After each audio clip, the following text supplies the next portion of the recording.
What's going on, guys? So, took the Superboy out, let it get a little charge. See, I got the classic Super Mario World here. Whenever you put the game in, just slide it in right there. It's like it's a Super Nintendo. It goes in very gently. It's not really in your way during gameplay. You can kind of see right here, it has a little grooves kind of where you can put your hands kind of and play like this. Just kind of makes it feel comfortable. I felt more comfortable just hitting my hands over it and going like that. Sometimes your finger may just hit the cartridge, but really didn't seem like a big deal. The only thing that kind of worried me sometimes was if I'm getting to the game, if I hit X, I might slide and hit reset, but kind of glaze over, it really won't do nothing. I just did it one time to see if it'll do anything. Alright, so we got that in there. Just got the on-off switch right here. Turn it on, just as if you just turn the Super Nintendo on, pops up. Super Mario World. I had the volume down. I don't know how well you can hear it on the video. Let's see if I can go and turn it up. Alright, that's turned up all the way, and it sounds great.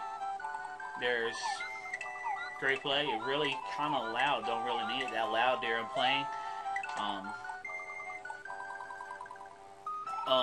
Also, there's a little flap here. Just kind of says loud play. Just kind of push that over and then kind of hold the cartridge in place. Don't really seem like it does too much. Notice whenever I had it plugged up, which is right here, the micro USB. Well, I had it plugged up and turned on, the LED light was on, but it wasn't really on whenever this system was on, so I guess that just indicates that you're playing off of DC power from the wall and not from the battery. The only big downfall that I saw was you don't really know whenever it's going to die how much battery's in there. There's no way to tell you.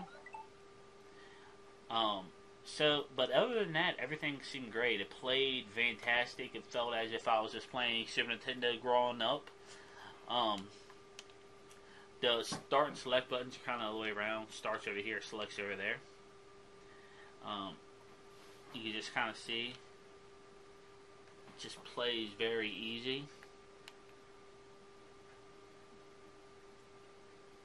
It looks great, feels great.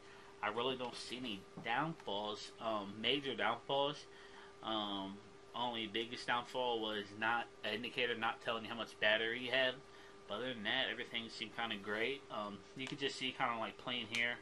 If I just give her this reset button, see it's how it just kind of reset again. So just kind of want to not really push it down too hard, but like if I glazed over like that, nothing major. But if you kind of just give it a little push, it will reset. I think that was the biggest downfall out of it. On the how it's laid out, but other than that, man, everything's great. You can look around, find them for different prices. I think it's worth the money of what I paid. I found on Amazon with shipping for $65. It's definitely worth the $65. Like I said, you can use it as a console, even if you don't got a portable on the go. I'm not really sure how long the battery lasts, but I have been told you get at least 3 hours of gameplay. Even if you're at the home and you want to play with somebody else, they could just plug up the controllers right here and right here, and you can plug up to a TV, and you can just use this as just a Super Nintendo device, this system playing the game. I think that's pretty awesome. I don't have any controllers with me, so I haven't been able to try it out, but from reviews I read before I bought this, if you have it plugged up to a TV, and if you plug up one controller here, that it will just be on the TV. You cannot use this as an actual controller. You have to plug it up to use as controllers. But if you do, you have this in your hand playing it, and somebody else plugs up the controller here, and you just use this screen on here, then they'll be able to play 2 players like that. But not if you have it hooked up to the TV. If you have it plugged up here and plugged up here, the screen will be turned off, and you won't be able to use this as a controller. You have to plug up controller 1 and controller 2. I think it's pretty awesome. So if you're thinking about getting it, I definitely recommend it. I don't really see any downfalls. Plenty of places out there for you to find Super Nintendo games if you don't have any. So rock out with it, man.